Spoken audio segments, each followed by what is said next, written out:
They handed me a paper plate like I was just another guest, like I hadn't spent 3 months planning every detail of my daughter's 8th birthday party.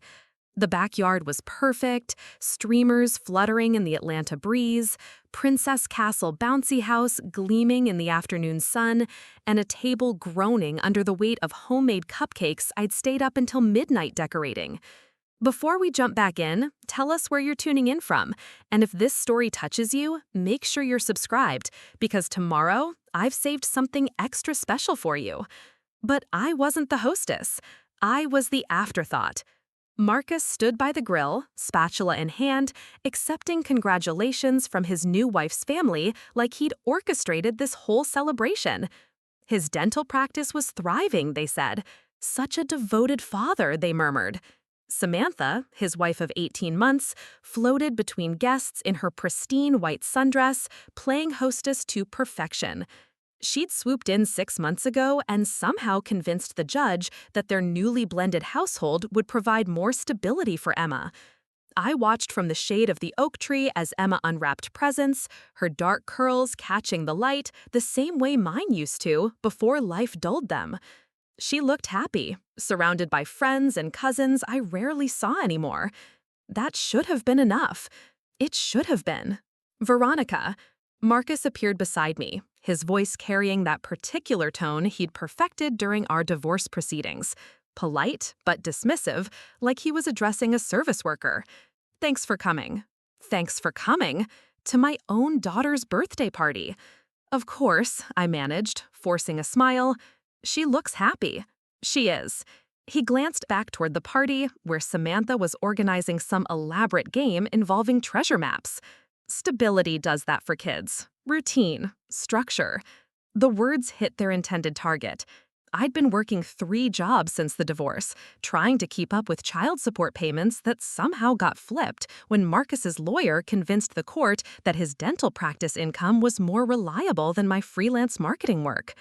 The apartment I could afford was small, in a neighborhood that wasn't quite Emma's school district. Every other weekend felt like borrowed time. Look, Veronica. Marcus moved closer, lowering his voice. I've been meaning to talk to you about something. My stomach dropped. In my experience, nothing good ever followed those words from my ex-husband. Samantha and I have been discussing Emma's future. College funds, private school options, extracurriculars, the stability we can provide. He adjusted his watch, a Rolex I'd never seen during our marriage. We think it might be best if we adjusted the custody arrangement. Maybe something more manageable for your situation. What are you saying? Summer visitation, holidays alternating. It would give you time to get back on your feet. Get back on my feet, like I was some charity case instead of the woman who'd carried Emma for 9 months, walked the floors with her through colic, taught her to read, bandaged every scraped knee. She's my daughter, Marcus. And she always will be. But right now, what can you really offer her? That apartment? Picking her up in that beat-up Honda while we're driving a Tesla? His voice carried the patient condescension I remembered from our worst fights. I'm not trying to be cruel. I'm being practical. The party continued around us, but the sound seemed muted, like I was underwater. Emma's laugh rang out as she chased her cousins through the sprinkler Samantha had set up. She didn't even glance my way. Just think about it, Marcus said, already turning back toward his guests. We want what's best for Emma. I'm sure you do too. I stood there as he walked away, rejoining his perfect new life like our conversation had been nothing more than discussing the weather. Around me, his family and friends continued their celebration, and I realized with crystalline clarity that I had become invisible in my own daughter's life. The worst part? Maybe he was right. Maybe I was nothing now. But then my phone buzzed. The message was from a number I didn't recognize, but the words made my breath catch. Captain Steele, we need you. Emergency extraction in progress. Coordinates to follow. My hands shook as I stared at the screen. Captain Steele. Nobody had called me that in 4 years. Not since I'd walked away from the Army Rangers, from a life where I'd mattered, where my decisions had weight and consequence. The text message felt like a ghost reaching through time. Captain Steele. That name belonged to a different person, a different life. Someone who rappelled from helicopters and led tactical operations in places that didn't appear on tourist maps. Someone who commanded respect instead of begging for crumbs of time with her own daughter. I deleted the message without reading further. It had to be a mistake, some crossed wire in the military's communication system. I'd been out for 4 years. My security clearance had expired. The army had moved on, just like everyone else seemed to. The party was winding down when Emma finally approached me. She clutched a new doll, part of Samantha's carefully curated gift selection, and her face was flushed with excitement. "Mommy, did you see? Aunt Samantha got me the whole princess collection." Aunt Samantha. The title sat wrong in my chest, but I pushed down the jealousy. This wasn't Emma's fault. "That's wonderful, sweetheart. Did you have a good birthday?" "The best. Can we have my party here next year too?" The question was innocent, but it landed like a punch. Next year? Would I even be part of the planning next year? Or would I be relegated to summer visitation and alternating holidays? "We'll see, baby." I knelt down to her level, drinking in her face. "I love you so much." "I love you too, Mommy." She hugged me briefly before running back to show her cousins the new doll. I gathered my purse and the lone present I'd been able to afford, a handmade scrapbook of our memories together. It seemed pathetic now compared to the mountain of designer toys and electronics surrounding the gift table. "Leaving already?" Samantha appeared beside me, her smile perfectly pleasant and completely empty. "Thanks so much for coming. It means a lot to Emma." "Of course." "You know, I've been thinking." She lowered her voice conspiratorially. "Emma mentioned you've been working a lot lately. If you ever need someone to pick her up from school or help with appointments, I'm happy to step in. I know how hard it must be, juggling everything." Preparing and narrating this story took us a lot of time, so if you are enjoying it, subscribe to our channel. It means a lot to us. Now back to the story. The offer was wrapped in kindness, but I heard the underlying message. "You're failing. Let me take over the parts you can't handle." "I appreciate the offer," I said carefully, "but I have things under control." "Of course you do." Her smile never wavered. "I just want you to know the options there. We're all family now." Family. Right. I made my excuses and left through the side gate, avoiding the crowd of relatives still milling around the backyard. My Honda wheezed to life on the third try, and I sat in the driver's seat for a long moment, watching through the slats of the fence as the party continued without me. My phone buzzed again. Same unknown number. "Captain, situation escalating. 3 civilians down, hostile forces advancing. Need immediate tactical support. Sending GPS coordinates now." This time, I didn't delete it immediately. I stared at the words, my heart hammering against my ribs. 3 civilians down. In my old life, that would have meant everything. Lives hanging in the balance, people depending on my training and expertise to bring them home. But that life was over. I was just Veronica now, the struggling single mom who couldn't even afford decent birthday presents for her daughter. I started the car and pulled out of the driveway, my phone buzzing incessantly with more messages I couldn't bring myself to read. The apartment was exactly as I'd left it that morning. Small, clean, but undeniably cramped compared to Marcus's sprawling suburban home. Emma's drawings covered the refrigerator, and her stuffed animals sat arranged on the secondhand couch I'd bought from a yard sale. It was home, but I could see it through Marcus's eyes now, through the family court's eyes, through Emma's eyes as she got older and started comparing. I poured a glass of wine and sat at my laptop, pulling up the custody agreement I'd signed 2 years ago. The legal language was dense, but the message was clear. Primary custody could be modified if circumstances changed, if one parent could demonstrate superior stability and resources. Marcus had both. The dental practice was booming, the new house was in the best school district. Samantha didn't work, so she could be available for every soccer practice and piano lesson. They could offer Emma opportunities I could never afford. Maybe he was right. Maybe the kindest thing would be to step aside. My phone rang, jolting me from my spiral. Unknown number again, but this time it wasn't a text. "Captain Steele?" The voice was young, male, and breathless with panic. "I'm sorry, you have the wrong number. I'm not—" "Ma'am, please. I know you're retired, but we have a code black situation. 3 of our team are trapped in a warehouse in South Atlanta. Local PD is outgunned, and SWAT is 20 minutes out. We need someone with your extraction experience." My blood went cold. South Atlanta, 20 minutes from where I was sitting. Who is this? Sergeant Tommy Rodriguez, 75th Ranger Regiment. I served under Lieutenant Brooks in Afghanistan. He said if we ever had a situation like this stateside, you were the person to call. Brooks. I remembered him. Barely old enough to shave when he'd been assigned to my unit. He'd been eager, competent, but green. I'd trained him personally on urban warfare tactics. "Sergeant, I've been out for 4 years. My clearance?" "Ma'am, with respect, we're not talking about classified intel here.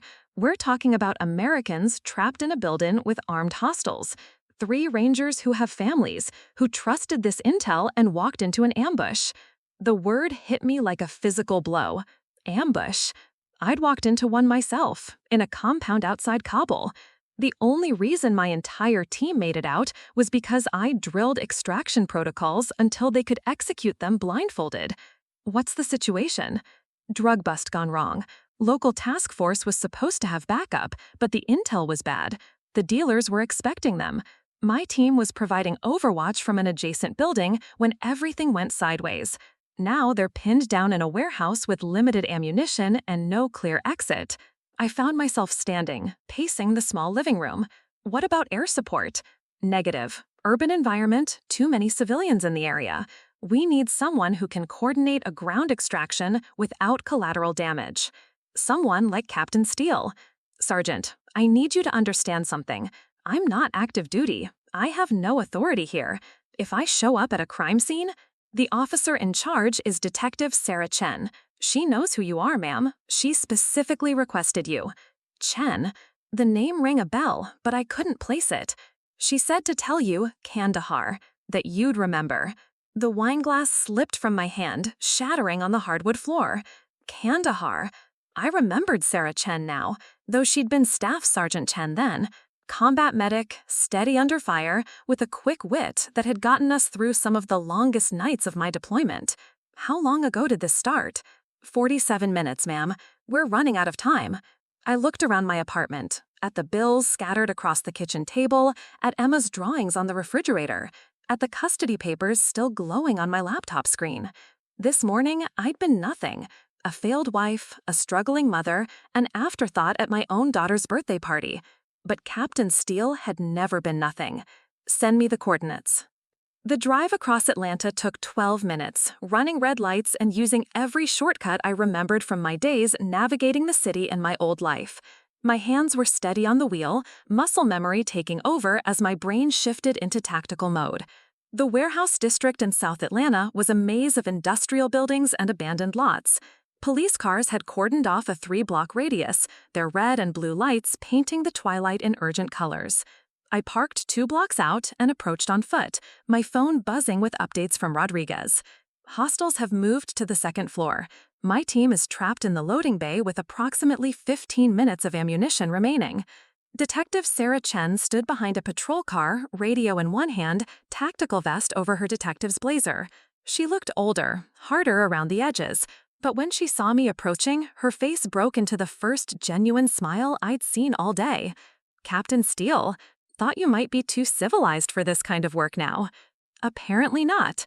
I surveyed the scene, automatically cataloging sight lines, cover positions, potential entry and exit points. What's the tactical situation? 4 hostiles, heavily armed, holding position on the 2nd floor of that warehouse. She pointed to a concrete building across the street. They've got clear lines of sight on all ground-level approaches. My people are pinned in the loading dock. What about the roof? SWAT's primary plan, but the building next door is too far for a safe rappel, and we can't get a helicopter in here without risking civilian casualties. I studied the buildings, my mind automatically running calculations, distance, angles, entry points. It was like riding a bicycle, the tactical assessment flowing as naturally as breathing. There's a maintenance tunnel system under these buildings, I said, pointing to a manhole cover 50 yards from the warehouse. Connects to the old subway expansion they never finished. If we can get into the tunnel, we can access the building from below. Chen's eyebrows rose. How do you know about the tunnels? I didn't spend 4 years sitting behind a desk. I studied this city like a battleground because someday I might need to navigate it like one. It was true. During my early years in the Rangers, I'd made it my business to understand every major American city's infrastructure. You never knew when domestic operations might require urban warfare skills. Chen grabbed her radio. Rodriguez, this is Chen. We have a plan. The next hour moved like a carefully choreographed dance. Chen's people provided cover while I led a small team through the maintenance tunnels, navigating by memory and instinct through a network of passages that hadn't seen use in decades. The tunnel system was exactly as I'd expected, narrow, poorly lit, but structurally sound. We emerged in the warehouse basement, directly below where the hostels had taken position. Rodriguez, what's your exact position? I whispered into the radio Chen had given me. Northwest corner, behind a stack of shipping containers. We've got wounded, Captain. Williams took one in the shoulder, and Martinez is losing blood fast. Medical emergency. The urgency ratcheted up another notch. Chen, I need your people to create a distraction at the main entrance, something loud enough to draw their attention away from the loading bay. Copy that. I moved through the warehouse basement like a shadow, muscle memory guiding me past obstacles and up a service stairway that opened behind the hostel's position. The layout was industrial, basic, exactly the kind of environment I'd trained in countless times. The distraction worked perfectly. As Chen's officers created noise at the front entrance, I moved into position on the second floor. 4 men, armed with automatic weapons, all focused on the street below. I'd done this before, not often, and never on American soil, but the principles were the same. Neutralize the threat, protect the innocent, minimize casualties. It was over in 90 seconds. When the all-clear came over the radio, I was already moving toward the loading bay where Rodriguez's team had taken cover. 3 Rangers, all in their 20s, all looking at me like I'd materialized from thin air. Martinez, let me see that wound. The young soldier's face was pale, but his eyes were alert. Clean through and through on his upper arm, missing the major blood vessels. Painful, but not life-threatening if we got him medical attention quickly. You're going to be fine, I told him, applying pressure to slow the bleeding. Just another scar to impress the ladies with. He managed a weak grin. Yes, ma'am, Captain Mom. The nickname hit me like a lightning bolt. Captain Mom. I'd never heard it before, but somehow it felt right. More right than anything had felt in years. The paramedics arrived within minutes, loading Martinez and Williams into ambulances while Rodriguez debriefed with Chen. I stood to the side, watching the controlled chaos of a successful operation, feeling more alive than I had since Emma was born. Captain. Rodriguez approached, his face serious. I wanted to thank you. Those are good soldiers in there. They have families. So do I. Yes, ma'am. Brooks told me about your daughter. He said you left the service to be with her. The reminder of my real life hit like cold water. Emma, the birthday party, Marcus's ultimatum about custody. I checked my phone and realized I'd been gone for over 3 hours. I should go. Ma'am? Rodriguez hesitated. Can I ask you something? I nodded. Do you miss it, the service? The question hung in the air between us. Did I miss it? Miss the certainty of purpose, the weight of command, the knowledge that my skills and decisions mattered in life and death situations? Sometimes, I admitted. Because there might be opportunities. If you were interested, the private sector has a lot of use for someone with your expertise. Private sector? I'd heard rumors about former military personnel transitioning to private security, corporate consulting, high-end protection services. The kind of work that paid well and utilized the skills I'd spent years developing. I'll think about it. But even as I said the words, I knew I wouldn't. This had been a one-time thing, a brief return to a life that no longer belonged to me. I was Emma's mother now, and mothers didn't disappear into warehouses to engage armed hostiles. The drive home was quiet, my adrenaline slowly fading back to the mundane reality of my small apartment and mounting bills. I'd saved 3 lives tonight, used skills that had taken years to develop, commanded respect from seasoned professionals. And tomorrow, I'd go back to being invisible. My phone rang as I pulled into my parking space. Emma's number. "Mommy, Daddy said you had to work tonight. Are you okay?" Work. Marcus had told her I was working, which was technically true, but felt like another small erasure of who I really was. "I'm fine, sweetheart. How was the rest of your party?" "Good, but I missed you. Aunt Samantha made a speech about family, and I wished you were there to hear it." My heart clenched. What did she say? That family means taking care of each other and always being there. She said that's what real love looks like. The implication was clear, even if Emma was too young to understand it fully. Real love looked like stability, like being present, like everything I apparently couldn't provide. "I love you, Emma." More than anything in the world. "I know, Mommy. Can I come over this weekend? I want to show you my new princess dolls." "Of course. I'll pick you up Friday after school." "Okay, love you." After she hung up, I sat in my car for a long time, staring up at the windows of my apartment. Inside waited the same problems I'd left behind. The custody papers, the financial stress, the growing sense that I was losing the most important battle of my life. But tonight, for just a few hours, I'd been Captain Steele again. I'd mattered. People had depended on me, and I hadn't let them down. Rodriguez's words echoed in my mind. The private sector has a lot of use for someone with your expertise. Maybe there was another way forward. Maybe I didn't have to choose between being a mother and being someone who mattered. Maybe Captain Mom could be more than just a nickname. The text message arrived the next morning while I was reviewing job listings on freelance websites. Same unknown number, but this time the message was different.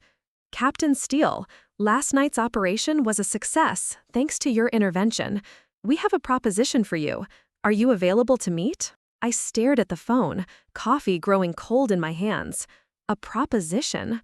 In my experience, propositions from people with connections to military operations usually meant one of two things: legitimate work or trouble that could destroy everything I'd built. But what had I really built? A custody arrangement that was about to be modified in my ex-husband's favor? A career cobbled together from freelance marketing projects that barely covered rent? A life where I'd become so invisible that my own daughter called another woman aunt while I got invited to birthday parties like a distant relative? I typed back, "I'm listening." The response came immediately. "Latitude Coffee, Midtown, 1 hour. Ask for Mr. Harrison." Latitude Coffee was the kind of place where startup founders pitched venture capitalists and lawyers met clients who preferred discretion.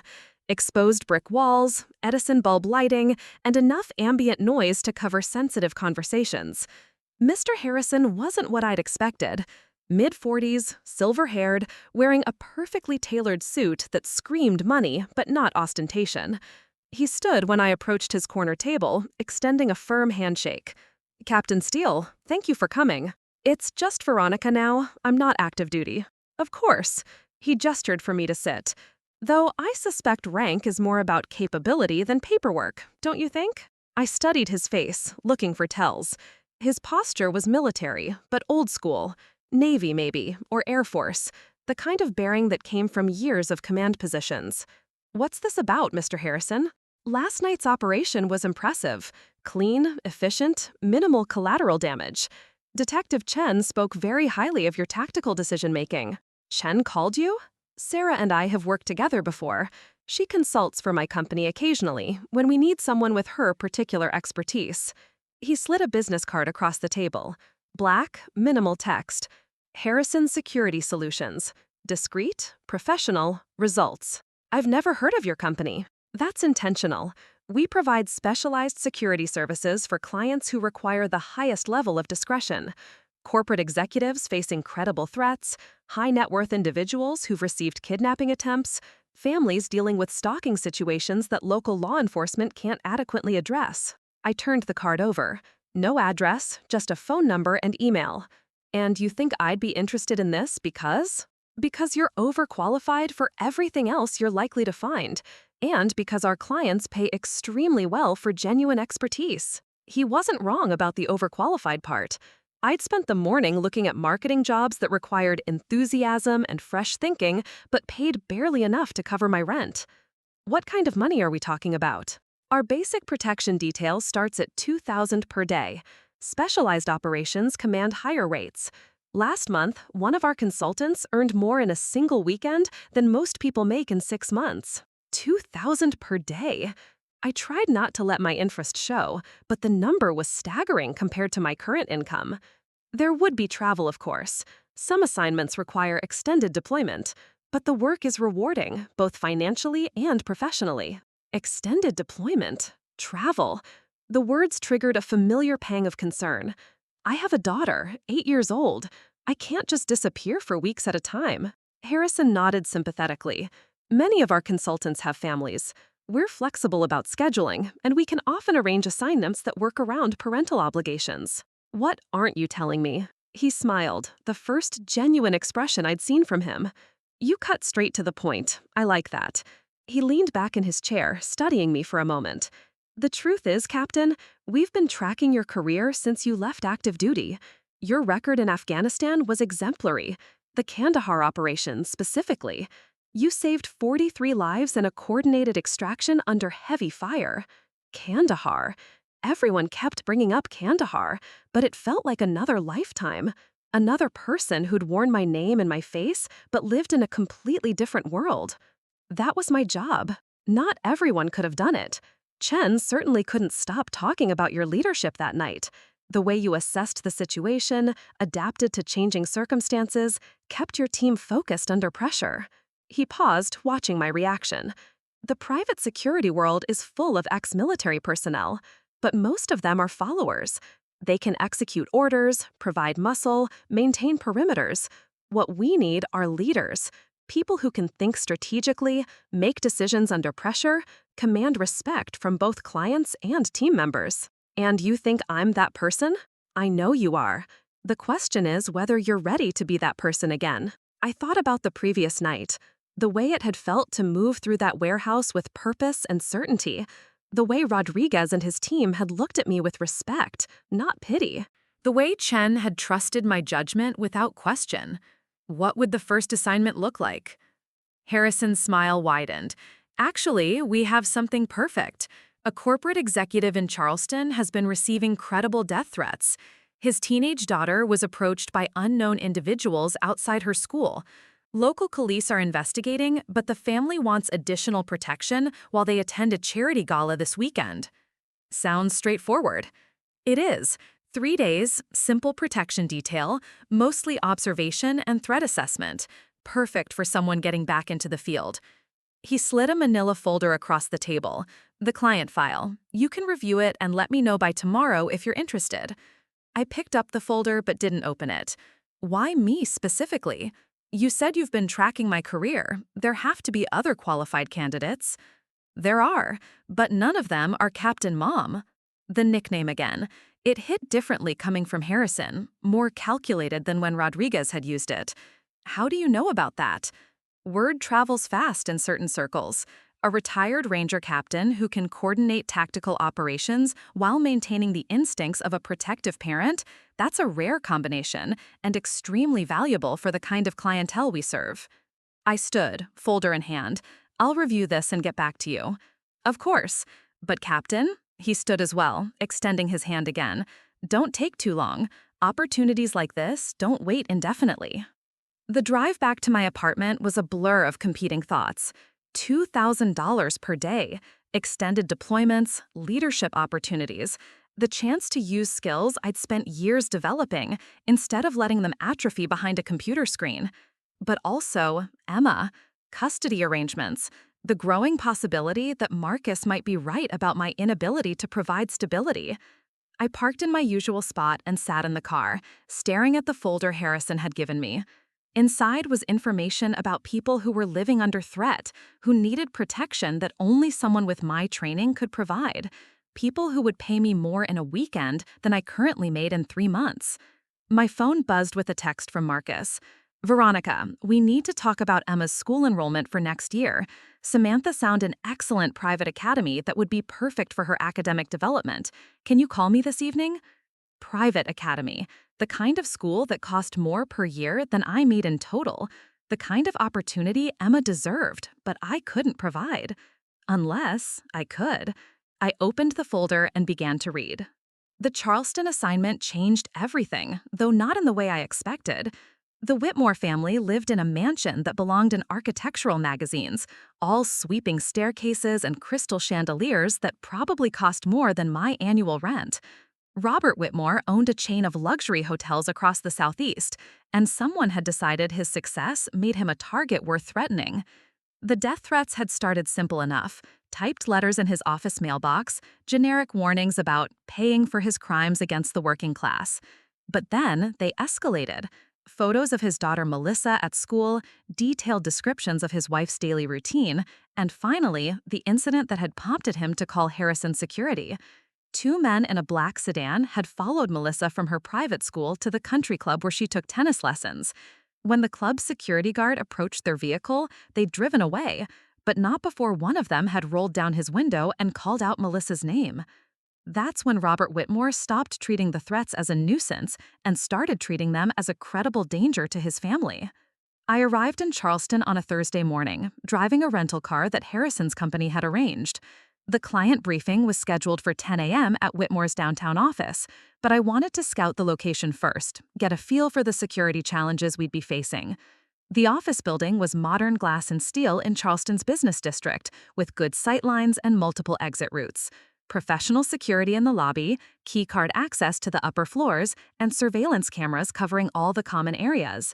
It was the kind of building that made protection work easier, not harder. Whitmore himself was nothing like I'd expected. Mid-50s, soft around the middle, with the kind of nervous energy that came from spending too much time worrying about things outside his control. He shook my hand with sweaty palms and kept glancing toward the windows like he expected sniper fire at any moment. "Miss Steele, thank you for coming.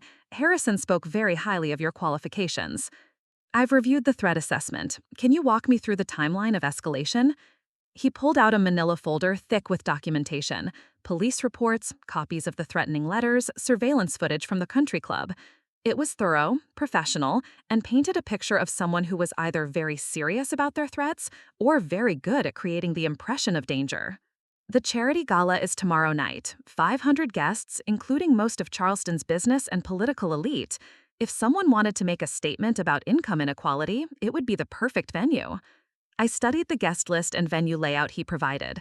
The event was being held at the historic Magnolia Plantation, a sprawling estate with multiple buildings, gardens, and dozens of potential security vulnerabilities. "Have you considered canceling?" Whitmore's face tightened. "This gala raises money for children's cancer research. My wife has been planning it for 8 months. We can't let terrorists dictate how we live our lives." Terrorists. It was an interesting word choice for what appeared to be a lone actor or small group making threats. But I'd learned not to dismiss client concerns, even when they seemed disproportionate to the actual risk. "I'll need to coordinate with local law enforcement and the venue's security team, and I'll want to review your family's schedule for the next 72 hours. "Of course, whatever you need." The next 6 hours were a whirlwind of coordination and preparation. I met with Detective Ray Morrison from Charleston PD, a 20-year veteran who'd worked everything from domestic violence cases to organized crime. He was skeptical of private security, but professional enough to share information when it might prevent violence. "We've had 3 similar cases in the past year," he told me over coffee near the police station. "Wealthy business owners receiving threats, hiring private protection, making a big show of security. In every case, the threats turned out to be from disgruntled employees or business competitors trying to cause disruption rather than actual violence." "And in this case?" Morrison shrugged. "Could be the same thing. Whitmore's had labor disputes at 2 of his hotels in the past 6 months.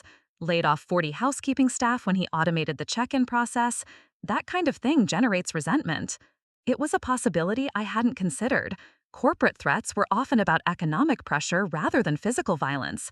Someone who wanted to damage Whitmore's reputation or force him to spend money on security might manufacture a threat to achieve those goals. But they'd still followed his daughter. That crossed a line from harassment into genuine menace. The venue walkthrough that afternoon confirmed my worst fears about the security challenges. Magnolia Plantation was a 19th century estate with all the charm and vulnerabilities that came with historical properties. Multiple entrances, extensive grounds, and a layout that had been designed for gracious entertaining rather than defensive positioning. The event coordinator, a competent, efficient woman named Patricia, met me at the main entrance with blueprints and a timeline for the evening's activities.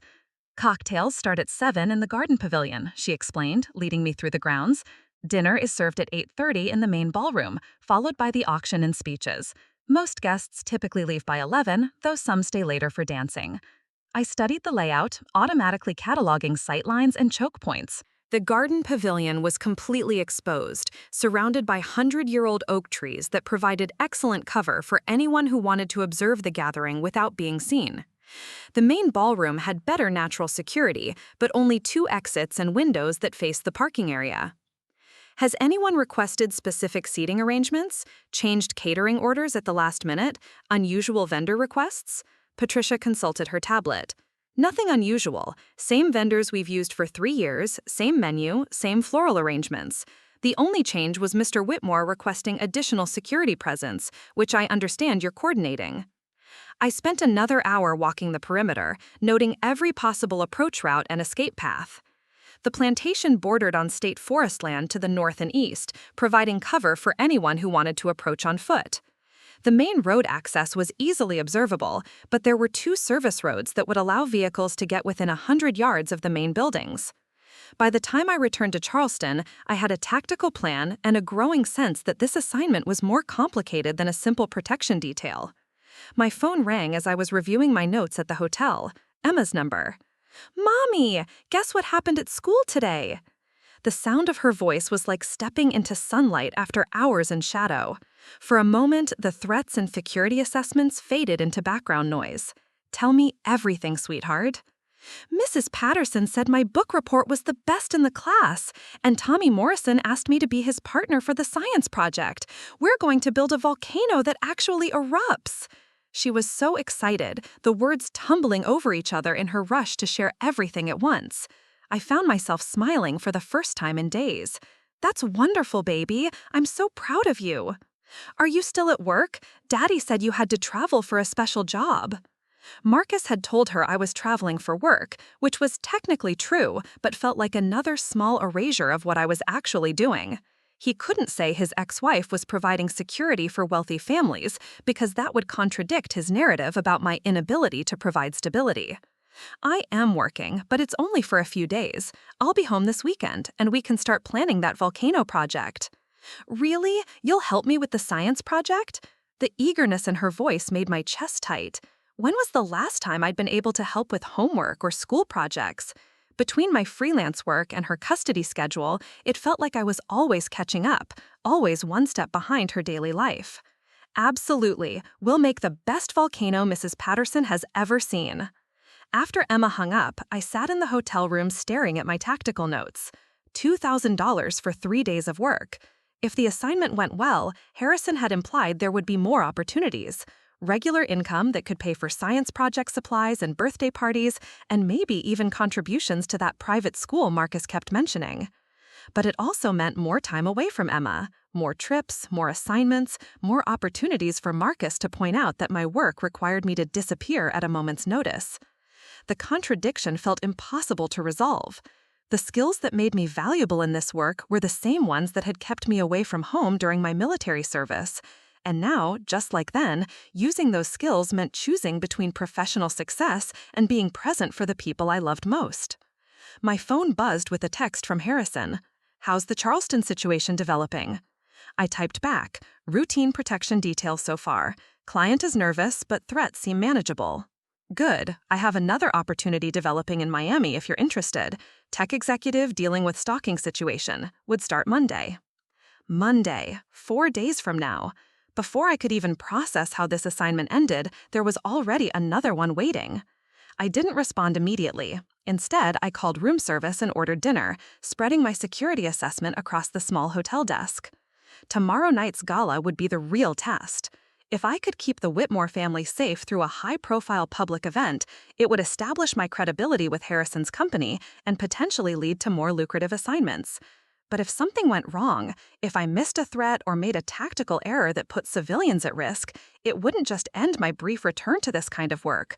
It could end my custody rights, my career prospects, and my ability to provide for Emma's future. No pressure at all. The charity gala began exactly as I'd expected, with controlled chaos and far too many variables to track simultaneously. By 6:30, I'd positioned myself in the garden pavilion wearing a black cocktail dress that concealed my radio earpiece and the compact pistol Harrison's company had licensed for me to carry. I looked like any other guest, just someone with unusually sharp awareness of sightlines and exit routes. The Whitmore family arrived at 7:15 in a black Mercedes with tinted windows. Robert looked pale but determined in his tuxedo, while his wife Margaret smiled and waved at other guests like nothing was wrong. Melissa, their 16-year-old daughter, stayed close to her parents, but kept scanning the crowd with the hyper-vigilant expression of someone who'd been told her life might be in danger. Detective Morrison had positioned 2 plainclothes officers among the catering staff, and the venue's security team was maintaining a higher profile than usual. To anyone watching, it would be obvious that extra precautions were being taken. The first hour passed without incident. Guests mingled in the garden, drinking champagne and bidding on silent auction items. I circulated through the crowd, maintaining visual contact with the Whitmore family while identifying potential threats and unusual behavior. That's when I noticed him. Medium height, dark hair, wearing a server's uniform but moving wrong. Too purposeful, too focused on specific guests rather than maintaining the professional invisibility that good service staff cultivated. I watched him for 10 minutes, noting how he always seemed to be within earshot when Robert Whitmore was speaking to other guests. I activated my radio. "Morrison, I have a possible subject of interest. Male, approximately 30, dark hair, server's uniform, positioned near the bar." "Copy that. I see him, running his identification now." While Morrison checked with the catering company, I moved closer to the subject. He was listening to a conversation between Whitmore and a city councilman about development projects near the waterfront. Nothing obviously threatening, but his level of attention was wrong for someone whose job was refilling champagne glasses. My earpiece crackled. "Steele, subject is not on the catering company's staff list. They don't know him." Adrenaline spiked through my system. Unknown individual in server's clothing with close access to the target family. It could be innocent, a last-minute staff addition that hadn't been properly documented, or it could be exactly the kind of infiltration that preceded violence. "I'm moving to intercept," I whispered into the radio. I approached the bar, positioning myself between the fake server and the Whitmore family. When he turned to face me, I got a clear look at his face and recognized him immediately from the police photos. David Chen, former hotel maintenance supervisor who'd been laid off from one of Whitmore's properties 4 months ago. Divorced, behind on child support, and according to the background check Morrison had run, the registered owner of a 9mm pistol. "David Chen?" I said quietly, moving close enough that only he could hear me. His face went white. For a moment, I thought he might run, which would have been the best possible outcome. Running would have meant he wasn't prepared for violence. Instead, he reached toward his waistband. Training took over. I grabbed his wrist before his hand could reach whatever he was going for, twisted his arm behind his back, and forced him down against the bar. The movement was quick, professional, and barely noticeable to the guests around us. "Easy," I said into his ear. "Let's not make this complicated." "I just wanted to talk to him," Chen gasped. "He ruined my life. Do you understand that? I lost everything because of his greed." Morrison appeared beside us, handcuffs already out. "David Chen, you're under arrest for trespassing and making terrorist threats." As Morrison led Chen away, I scanned the crowd for the Whitmore family. Robert had noticed the commotion and was looking in our direction with obvious concern. I caught his eye and gave a small nod that everything was under control.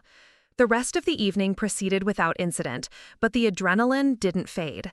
I'd identified a legitimate threat, neutralized it before violence occurred, and protected my clients exactly as I'd been hired to do.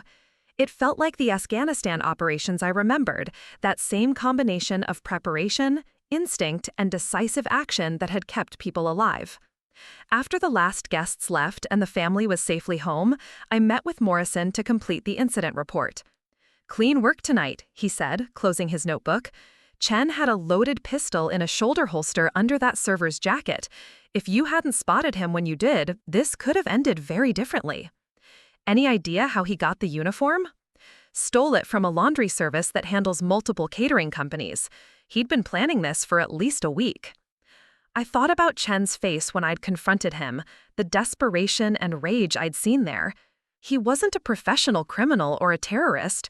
He was a man who'd lost his job and his stability and had decided that violence was his only option for regaining control. What happens to him now? Morrison shrugged. Depends on the charges the DA decides to file. Could be anything from simple trespassing to attempted assault with a deadly weapon. With his employment history and the threatening letters, probably looking at serious jail time. Serious jail time for a man whose crime was losing his job and making poor decisions about how to respond to that loss? It should have felt like justice, but instead, it felt like another kind of casualty. My phone rang as I was driving back to the hotel, Harrison's number. Veronica, I just spoke with Robert Whitmore. He's extremely impressed with your work tonight. Said you identified and neutralized a threat that local law enforcement missed completely. The threat was real. Chen was armed and had clear intent. That's exactly why clients pay premium rates for this kind of expertise. Whitmore wants to retain our services on an ongoing basis for his family's protection. Ongoing basis? That meant regular income, consistent work, the kind of financial stability I hadn't had since leaving the military. What would that look like? Monthly retainer plus per incident rates, probably $15,000 to $20,000 per month, plus additional compensation for high-risk events. And he's already referred us to 3 other business associates who are interested in similar arrangements. $15,000 to $20,000 per month?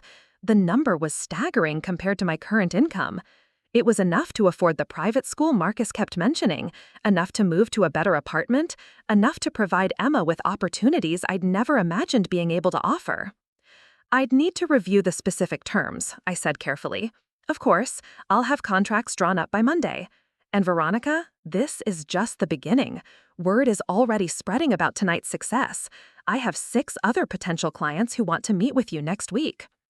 After Harrison hung up, I sat in the hotel parking lot staring at my phone. 6 potential clients. Contracts worth hundreds of thousands of dollars. The chance to use my skills in work that mattered and paid accordingly. But also the chance to become someone who was never home, never available for school projects or birthday parties, always traveling to the next assignment and the next crisis. I thought about Emma's voice on the phone, her excitement about the science project, her question about whether I'd really be there to help. And I thought about David Chen's face, the desperation of a man who'd lost everything and seen violence as his only option for getting it back. Maybe there was a middle ground. Maybe I could take enough assignments to provide financial stability without disappearing completely from Emma's life. Or maybe I was kidding myself about being able to balance both worlds successfully. The hotel room felt smaller when I returned, cramped with the weight of decisions I wasn't ready to make. I changed out of the cocktail dress and sat at the small desk, pulling out my laptop to video call Emma. She answered on the second ring, her face filling the screen with gap-toothed grin. "Mommy, I was hoping you'd call. I started working on our volcano project already." "Really? Show me what you've got so far." She disappeared from the camera for a moment, then returned with a notebook covered in crayon drawings of mountains and explosions. "See, I drew the cross-section showing the magma chamber, and this is where we'll put the baking soda and vinegar to make it erupt. Mrs. Patterson said we can bring it to the science fair if it's good enough." Her enthusiasm was infectious, and for the first time in days, I felt completely present in the moment, not thinking about security assessments or threat analyses, just listening to my daughter explain her volcanic eruption theories with the seriousness of a professional geologist. "That's brilliant, sweetheart. We're definitely going to make the best volcano that science fair has ever seen. Promise? I promise." After we hung up, I sat staring at the blank laptop screen. I just promised to help with a school project, but I also had 6 potential clients waiting to meet with me next week. Contracts that could change everything about our financial situation, but would also mean more nights like this one, more hotel rooms in distant cities, more phone calls instead of bedtime stories. I opened my email and found the message from Harrison about the Miami assignment. Tech executive dealing with stalking situation, starting Monday. 3 days of work, probably another significant paycheck. The cursor blinked in the reply field, waiting for my decision. I thought about Marcus's words at the birthday party, his casual dismissal of everything I was capable of providing. I thought about Emma calling Samantha aunt, and the mounting bills on my kitchen table, and the custody papers that could be modified at any time. But I also thought about David Chen's face, the desperation that had driven him to infiltrate a charity gala with a loaded weapon. About the fine line between protection and paranoia, between legitimate security concerns and the kind of hypervigilance that turned every stranger into a potential threat. This work paid well because it mattered, because people's lives hung in the balance, and because someone had to be prepared to make split-second decisions that could mean the difference between safety and tragedy.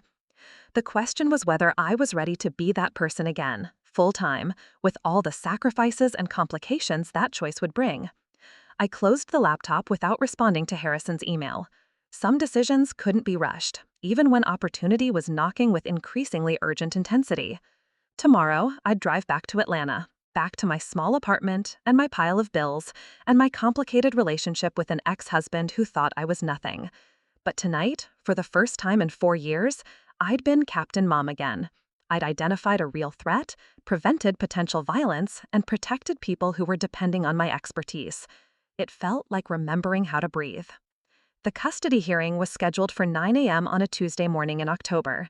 I sat in the courthouse parking lot at 8:30, hands steady on the steering wheel, watching lawyers and families stream through the entrance.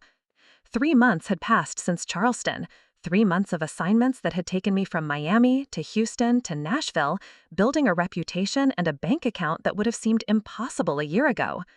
But Marcus didn't know about any of that. His lawyer had filed the motion to modify custody based on my continued inability to maintain stable employment and housing suitable for a minor child. The paperwork cited my irregular work schedule, frequent travel, and the small apartment that Emma had to share with me every other weekend. What the paperwork didn't mention was the $47,000 I'd earned in the past 12 weeks, or the house I'd already put a down payment on in Emma's school district, or the college fund I'd opened in her name. Marcus's lawyer was arguing from information that was 6 months out of date, painting a picture of a struggling single mother who couldn't provide basic stability. They had no idea who I'd become. Harper Chen, the family attorney I'd hired with my Charleston earnings, met me at the courthouse steps. She was sharp, experienced, and expensive enough that Marcus would assume I'd gone into debt to afford her. "How are you feeling?" she asked, falling into step beside me as we approached the entrance. "Ready."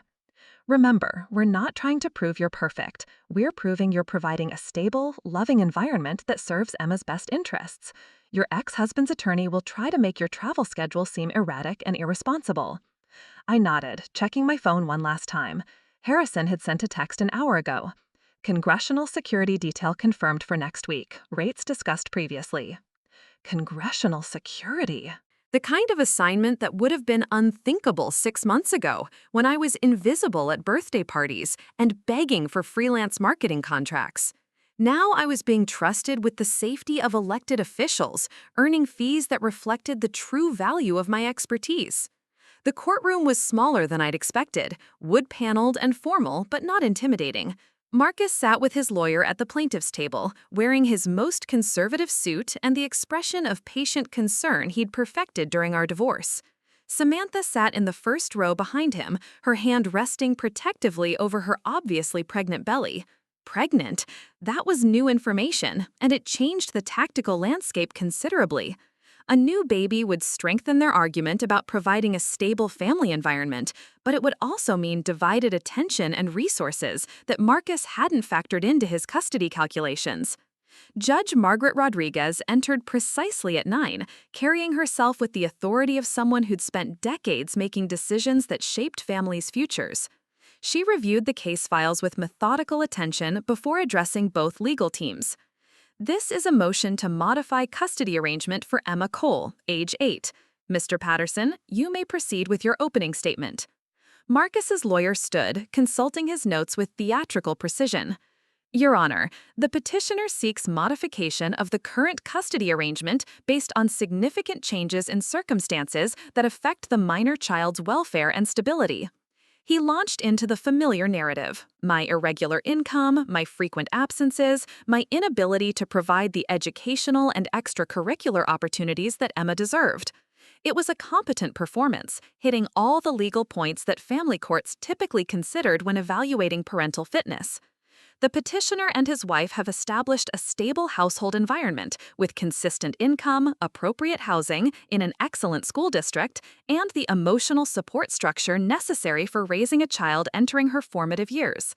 When Patterson finished, Harper stood for my defense. She was smaller than Marcus's lawyer, but commanded the room with quiet confidence. Your Honor, the respondent has undergone significant positive changes in employment and financial stability since the original custody order was established.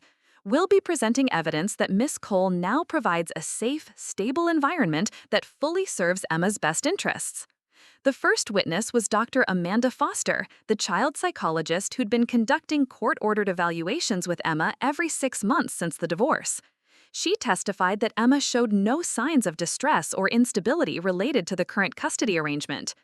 Emma speaks positively about both households, Dr. Foster explained. She demonstrates strong attachment to both parents and has adapted well to the shared custody schedule. I see no psychological indicators that would support a change to the current arrangement. Marcus's lawyer cross-examined her aggressively, trying to establish that Emma had expressed preferences for spending more time at her father's house. But Dr. Foster held firm to her professional assessment. Children often express situational preferences. They might prefer the house with the bigger television or the parent who lets them stay up later on weekends, but those preferences don't indicate psychological distress or suggest that modification would serve the child's best interests. The next hour was devoted to financial documentation. Marcus's lawyer presented tax returns, bank statements, and property records that painted a picture of steadily increasing prosperity. The dental practice was thriving, the new house was in an exclusive neighborhood, and Samantha's pregnancy represented expanding family stability. Then Harper stood for my financial presentation. Your Honor, Ms. Cole has secured employment in the private security sector, providing specialized consultation services to corporate clients. Her income over the past 3 months has averaged $15,000 per month. I watched Marcus's face as the numbers sank in. $15,000 per month was more than his dental practice netted in most months, and it represented income he hadn't known existed. Harper presented the bank statements, the signed contracts, and the documentation for the house I'd purchased 2 weeks ago. It was in the same school district as Marcus's home, with 3 bedrooms and a yard where Emma could play safely. Furthermore, Ms. Cole has established a college education fund for Emma with an initial deposit of $25,000, with automatic monthly contributions of $2,000. Marcus was conferring urgently with his lawyer now, clearly caught off guard by financial information that contradicted everything they'd assumed about my situation. Patterson requested a brief recess, and I watched Marcus and Samantha huddle in urgent conversation in the hallway. Through the glass doors, I could see Marcus gesturing emphatically while his lawyer took notes. When court reconvened, Patterson's strategy had shifted. Your Honor, while we're pleased to learn about Ms. Cole's recent financial improvements, we have concerns about the nature of her employment. Private security work often involves unpredictable schedules, travel to potentially dangerous locations, and situations that could compromise a parent's availability during emergencies. It was a reasonable argument, the kind of concern any judge would take seriously when evaluating custody arrangements. Can Ms. Cole guarantee that her work obligations won't interfere with her parental responsibilities? Can she ensure that Emma won't be left with babysitters or relatives when security emergencies arise? Harper had prepared me for this line of attack. We'd rehearsed my response during 3 different strategy sessions. Your Honor, my work in private security is primarily corporate consultation and threat assessment. The majority of my assignments are scheduled in advance and completed during normal business hours. When travel is required, I coordinate with Emma's father to ensure coverage during my scheduled custody time. But surely there are emergency situations. Occasionally, just as Dr. Cole sometimes has dental emergencies that require him to leave family gatherings or reschedule plans. Professional obligations are part of modern parenting for both mothers and fathers. Judge Rodriguez had been taking notes throughout the proceedings, but now she looked up at the expression of someone who'd heard enough testimony to reach a decision. I'd like to speak with Emma privately in my chambers. Both parents will wait here. Emma appeared 15 minutes later, led by a court officer to the judge's private office. She looked small in her school uniform, but walked with the confident stride I recognized from my own childhood. Whatever else was happening between Marcus and me, we had raised a daughter who wasn't easily intimidated. The interview took 25 minutes. When Emma emerged, she looked directly at me and smiled before rejoining the court officer in the gallery. Judge Rodriguez returned to the bench with a thick folder and the measured expression of someone who'd spent decades making decisions that would reshape families. I have reviewed all testimony and documentation presented today, as well as my conversation with Emma. This court finds that both parents provide loving, stable environment appropriate for raising a minor child. My heart was hammering, but I kept my expression neutral. In custody cases, findings of mutual fitness often meant maintaining the status quo. Mr. Cole's petition requests modification based on his ex-wife's alleged inability to provide financial stability. However, the evidence presented today demonstrates that Ms. Cole has significantly improved her financial circumstances. Judge Rodriguez paused, consulting her notes. The court is also concerned about the petitioner's failure to disclose significant changes in his own household circumstances. Mr. Cole, when were you planning to inform the court about your wife's pregnancy? Marcus shifted uncomfortably. Your Honor, we didn't think. A new child represents a significant change in household dynamics and resource allocation. The court expects full disclosure of circumstances that might affect custody arrangements. She turned back to her notes. After speaking with Emma, I'm confident that the current custody arrangement serves her best interests. She has strong relationships with both parents and has adapted well to the shared custody schedule. The court sees no compelling reason to modify the existing order. The gavel came down with finality. Motion to modify custody is denied. Current arrangement remains in effect. Marcus's face went through several expressions in rapid succession: surprise, disappointment, and something that might have been respect. Across the aisle, Samantha was staring at me like she was seeing me for the first time. As the courtroom cleared, Marcus approached while his lawyer packed up files. Veronica. His voice was different, less condescending than I'd heard in years. I had no idea about your new work situation. There's a lot you don't know about me anymore, Marcus. He glanced toward Samantha, who was waiting by the door. The security consulting, is it dangerous? The question surprised me. Not because he'd asked, but because it was the first time since our divorce that he'd expressed genuine concern rather than criticism. Sometimes, but I'm good at it. Better than I ever was at being the kind of wife you needed. He nodded slowly. Emma's proud of you, you know. She told the judge, "You're like a superhero who protects people." A superhero. The description made my chest tight with emotions I hadn't expected. She's proud of you too, Marcus. You're a good father too, even if we couldn't figure out how to be good spouses. We stood in the empty courtroom for a moment, acknowledging something that had been true for years but never spoken aloud. We'd failed as a married couple, but we'd succeeded in raising a daughter who felt secure in both of our homes. "Congratulations on the baby," I said finally. "Thank you. It's going to be complicated, balancing everything." It always is. I left the courthouse feeling lighter than I had in months. The custody arrangement was secure, Emma was thriving, and I had congressional security details starting next week. For the first time since the divorce, the future felt full of possibilities rather than limitations. My phone rang as I reached my car. Harrison's number. "Veronica, I just got off the phone with Congressman Martinez's chief of staff. They want to extend your contract through the election cycle. 6 months, renewable, with a significant rate increase. 6 months of steady, prestigious work. The kind of contract that would establish me as a permanent fixture in the private security world. What's the time commitment? Full-time during congressional sessions, part-time during recess periods. Based in Washington, but with travel to district events and campaign stops. Washington, full-time. The opportunity was enormous, but it would mean restructuring everything about my relationship with Emma and my life in Atlanta. I need to think about it. Of course, but don't take too long. This kind of opportunity doesn't come around often. After Harrison hung up, I sat in the courthouse parking lot watching lawyers and families emerge from their own legal battles. Some looked victorious, others defeated, but all of them were carrying the weight of decisions that would echo through their lives for years to come. I thought about Emma's face when she'd emerged from the judge's chambers, the confidence in her smile. She was proud of me, Marcus had said, proud of a mother who protected people, who'd found a way to use her skills for work that mattered. But pride was different from presence. A 6-month contract in Washington would mean missing school plays and soccer games and science fair projects. It would mean becoming the kind of parent who provided financial stability but sacrificed daily involvement. I drove home to my new house, the one with 3 bedrooms and a yard where Emma could build volcanoes that actually erupted. The mortgage payment was manageable now, thanks to Charleston and Miami and Houston and all the other assignments that had rebuilt my professional reputation. But the house felt empty without Emma's voice echoing through the rooms. I called her cell phone, knowing she'd be at school, but hoping she might answer anyway. "Mommy!" Her voice was breathless with excitement. "Mrs. Patterson said you called the school about volunteering for the science fair. Are you really going to be there?" I'd called the school that morning, before the custody hearing, to volunteer as a judge for the upcoming science fair. It was a small gesture, but one that ensured I'd be present for something that mattered to Emma.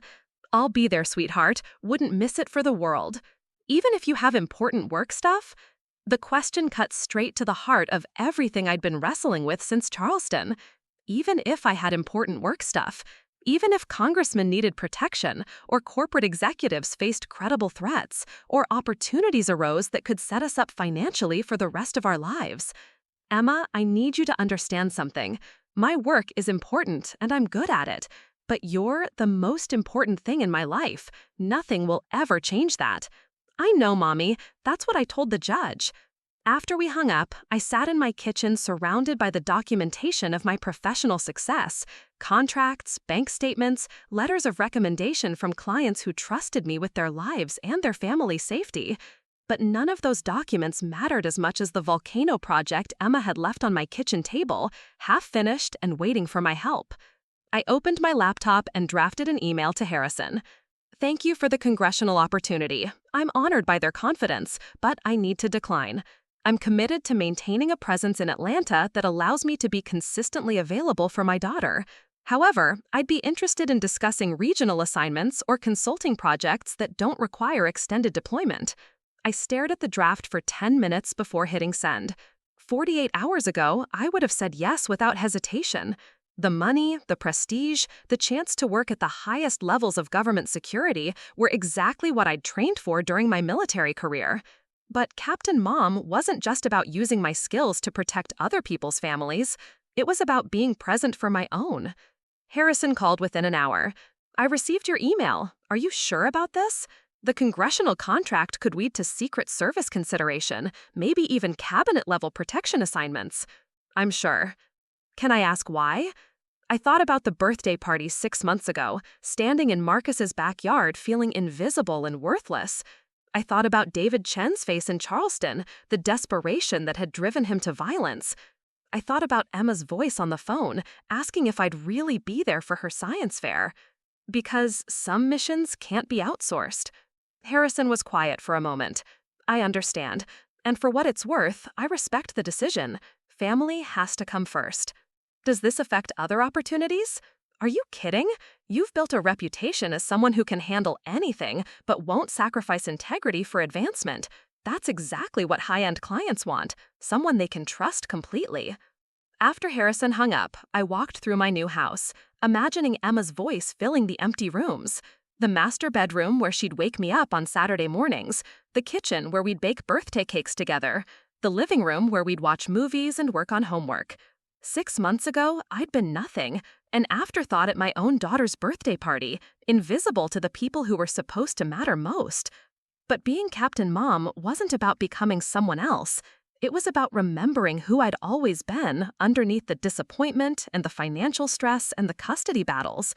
I was someone who protected people, someone who made hard decisions under pressure, someone who understood that the most important battles weren't always fought in foreign countries or corporate boardrooms. Sometimes they were fought in courtrooms and school cafeterias and suburban backyards, where 8-year-old girls needed to know their mothers would always be there when it mattered most. My phone buzzed with a text from Emma. "Can't wait to show you my volcano tomorrow. Mrs. Patterson says the whole school is excited to see what we built together." What we built together. Not what I'd provided or purchased or arranged from a distance, but what we'd created side by side in my kitchen, mixing baking soda and vinegar and dreams of eruptions that would impress the judges. I typed back, "It's going to be amazing, sweetheart. See you tomorrow after school." Outside, the Atlanta skyline glittered in the distance, full of opportunities and threats and families who might need protection from people like David Chen. There would always be more assignments, more chances to prove my worth in boardrooms and warehouses and charity galas. But there would only be one Emma, and only one chance to be the mother she deserved. I closed my laptop and went to the kitchen to work on our volcano. Some explosions were worth waiting for. Up next, you've got 2 more standout stories right on your screen. If this one hit the mark, you won't want to pass these up. Just click and check them out.